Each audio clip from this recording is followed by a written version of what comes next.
Here's Congressman Mark Green, Republican from Tennessee. He sits on the Homeland Security Committee. What are you expecting to hear or maybe looking forward to hearing this afternoon, Congressman? Thanks, John, for having me on the show. Obviously, when you talk about credible evidence, that means multiple sources. That means different types of intel, whether it's human or SIGINT or satellite or something like that. So we'll obviously, hopefully, hear the evidence that supports the title of credible evidence or credible intel, and that's really what I'm looking to hear today. Well, you've heard there are skeptics in Congress who don't believe that Iran is a particularly dangerous threat at this moment in time. Are you one of those skeptics? Not at all. In fact, I am appalled that our former president cut a deal with these guys after a U.S. court found that they were guilty of killing Americans at Khobar Towers. They killed Americans with improved IEDs in the Iraq War. I mean, these guys have been probably one of the clearest enemies America's had in a long time. Even their Constitution, the document that founds the Islamic State there, says that the purpose of Iran is to force Islam on the rest of the world. They are an enemy, and I doubt that the president would put out that there's credible evidence if it wasn't credible. Well, of course, President Trump walked away from that nuclear deal that was entered into by the Obama administration. Right. Daniel Hoffman, a former CIA station chief, was with us in the first hour of this program today. He talked about what would need to happen to bring Iran back to some kind of a negotiating table. Listen.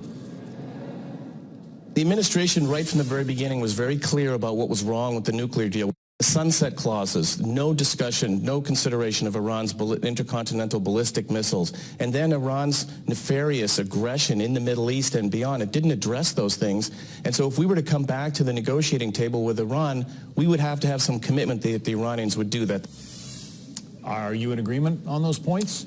I'm in agreement, and I would add inspections. You know, the original deal did not, basically we could warn them that we were coming, and they had 30 days to prepare for investigations or inspections. That's not inspections. So I agree with everything he said, and I would add inspections. What would you, as you get ready to hear this briefing on Iranian threats right now, what would you advise the administration to do? The president has said, he hopes there will not be war with Iran.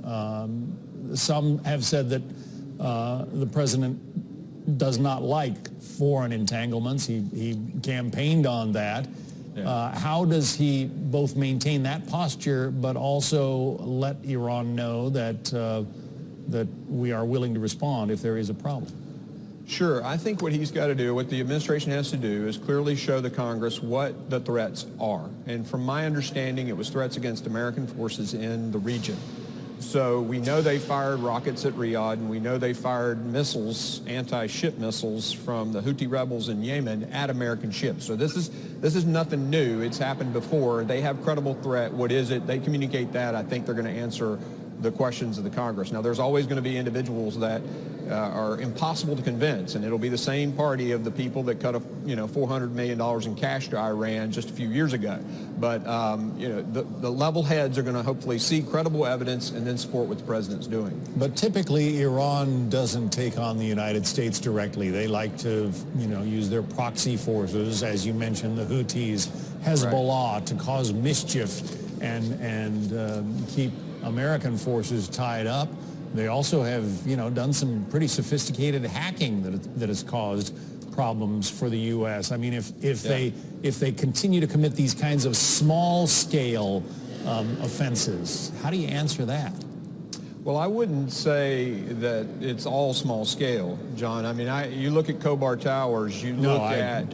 I mean, it's not that their attacks on the United States. They're an enemy. They're an enemy, and I think credible evidence that they're planning attacks against us, we're going to be, we're 100% behind the president. So. And you would back the president when he talks about, the kind of attack that would end Iran as we know it.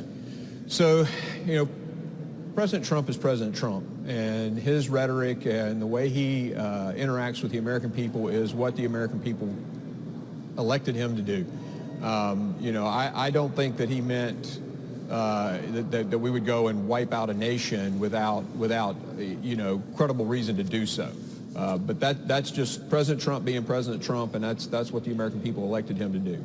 Congressman Mark Green of Tennessee, it's good to have you on. Thanks, you.